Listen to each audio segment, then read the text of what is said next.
गावातून गायब झालेली 7 वर्षाची चिमुकली 2 दिवसानंतर गावातीलच एका घरात आढळली। चिमुकलीच्या घरात डांबून ठेवण्यामागे काही घातपात नरबळी देण्याचा तर आरोपीचा इरादा नव्हता याबाबत पोलीस तपास करत आहेत।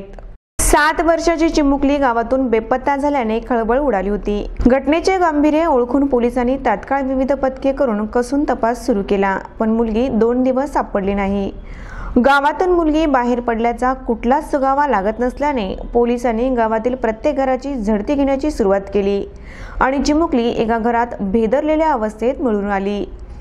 नांदेड जिल्ह्यातील कंधार तालुक्यातील ही धक्कादायक घटना आहे। परांडा येथील प्रांजल कदम 20 जानेवारी रोजी शाळेतून घरी आली। सायंकाळी खेळण्यासाठी ती बाहेर गेली आणि बेपत्ता झाली। पोलिसांना याबाबत माहिती मिळताच घटनेचे गांभीर्य ओळखून वरिष्ठ अधिकाऱ्यांपासून सगळेजण शोधात लागले। विविध पथकांनी मुलीचा शोध सुरू केला, पण मुलीबाबत कुठलाच सुगावा लागत नव्हता। 2 दिवस उलटल्याने पोलिसांनी गावातील प्रत्येक घराची तपासणी करण्याचा निर्णय घेतला। तेव्हा गावातील शोभाबाई गायकवाड यांच्या घरात प्रांजल डांबून ठेवलेल्या अवस्थेत मिळाली। घराबाहेर गेल्यास तुला पळून नेतील, तुझ्या किडन्या काढून घेतील अशी भीती मुलीला दाखवली जायची। त्यामुळे 2 दिवस मुलीने कुठलीही आरडाओरड केली नाही। मुलीला घरात डांबून अपहरण, अघोरी प्रकार, नरबळी किंवा अन्य काही प्रकार करण्याचा आरोपीचा उद्देश होता का याचा तपास पोलीस करत आहेत। पोलिसांनी या प्रकरणी 3घांना अटक केली आहे। मुलगी शाळेतून 4 वाजता घरी आली। घरी आल्याच्यानंतर माझी आजी घरीच होते। घरी आल्याच्यानंतर तिने शाळेतून दप्तर ठेवलं आणि कपडे चेंज केले, शाळेचा गणवेश चेंज केला। त्याच्यानंतर आजीसोबत बिस्किट खाल्लं आणि आजीला सांगितलं की मी बाहेर मैत्रिणीसोबत खेळायला चालले। पण मैत्रिणीसोबत आजी बोलली की जाऊन ये, रोजच्यासारखं खेळत होते ती। मग ती खेळायला गेल्याच्यानंतर आमच्या घरासमोर एक हे होतं, मयत माणूस होता, त्याच्यामुळे ती बाहेर थोडं दुसऱ्या मैत्रिणीकडे खेळायला गेली। मग तिथे गेल्याच्यानंतर ती 2-3 तास झाले तिला। मग माझी आई शेतावरून घरी आली। घरी आल्याच्यानंतर ती आईने विचारलं आजीला की मुलगी कुठं आहे, तर आजी बोलली की ती मैत्रिणीकडे खेळायला गेले। मग थोडा उशीर झाला, 5-6 वाजत आले। त्याच्यानंतर कळलं की पोरगी दिसत नाही। मग आईने शोधलं, मैत्रिणीला पूर्ण 2-3 मैत्रिणीला विचारलं, पण मैत्रिणीने सांगितलं की आमच्याकडे आली नाही। त्याच्यानंतर गावामध्ये सर्व परिवाराला सांगितलं की भेटत नाही, तर ते मग मंदिरामध्ये जाऊन स्पीकरमध्ये अनाऊन्समेंट केली।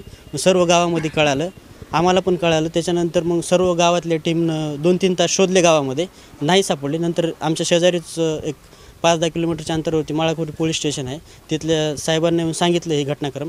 लगेचच साहेब 10 मिनिटांमध्ये आमच्यासोबत 2 गाड्या पाठवल्या त्यांनी आणि पोलीस प्रशासनाने एवढं लवकरात लवकर डिसिजन घेऊन आमच्यासोबत आली की त्यांचं कौतुक करावं तेवढं कमी आहे। DYSP मॅडम आमच्या गावातून 3 दिवस हल्ल्या नाहीत। SP साहेब आले होते, पूर्ण टीम, LCBची टीम होती पूर्ण, त्यांचे एवढे पथक भारी होते की आमच्याकडून जे काम होत नाही ते त्यांनी करून दाखवलं। खरंच त्यांचे मनापासून आभार आमच्या गावाच्या वतीनं। पण आमची मुलगी आता सुखरूप आहे। ते एका परिवारानं तिला घरामध्ये ठेवलं होतं, तिला भीती दाखवून। काय त्यांचं अपहरण करण्याचं उद्देश, काय करणी करण्याची होती का नरबळी द्यायचा होता ते माहिती नाही, पण त्यांनी तिला 2 दिवस घरामध्येच ठेवलं आणि बाहेर सांगितलं की बाहेर पोलीस जे दिसत होते की ते तुला किडनॅप करून नेतील आणि तुझ्या किडन्या काढून घेतील। त्यामुळे मुलगी घाबरून घरामध्येच होती, ती बाहेर पण आली नाही।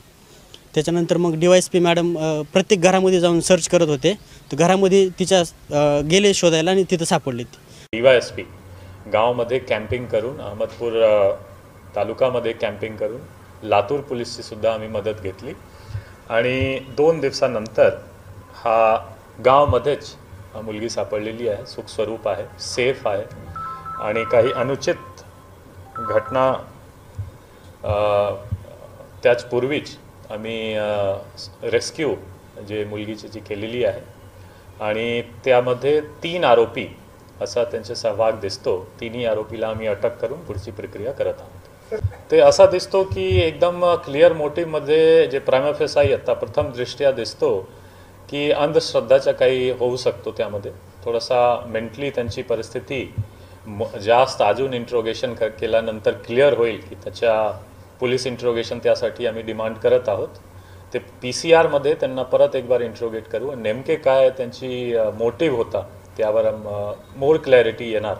पण आत्ता जे करंटली प्रायमा फेसाई प्रथम दृष्ट्या असा दिसतो की काहीतरी अंधश्रद्धा या कारणामुळे ते किडनॅप केली होती मुलगीला. नरबळीची चर्चा आहे, काय किती सत्य आहे? नरबळीच्या मी एकदम सांगू शकणार नाही, त्याबद्दल ठोस पुरावा लागेल की नरबळीची होता प्रमाण, पण अंधश्रद्धाचे काहीतरी इन्व्हॉल्वमेंट दिसतो. त्यांची मनस्थितीमध्ये असा आहे की आमच्या घरावर प्रॉब्लेम चलत आहे, आमच्या असा मुलगी गेली होती त्यांची खूप दिवसा अगोदर, तो त्या एक मनस्थिती दिसतो. पण ते PCR मध्ये जास्त इंट्रोगेशन केल्यानंतर पूर्ण पिक्चर क्लिअर होईल.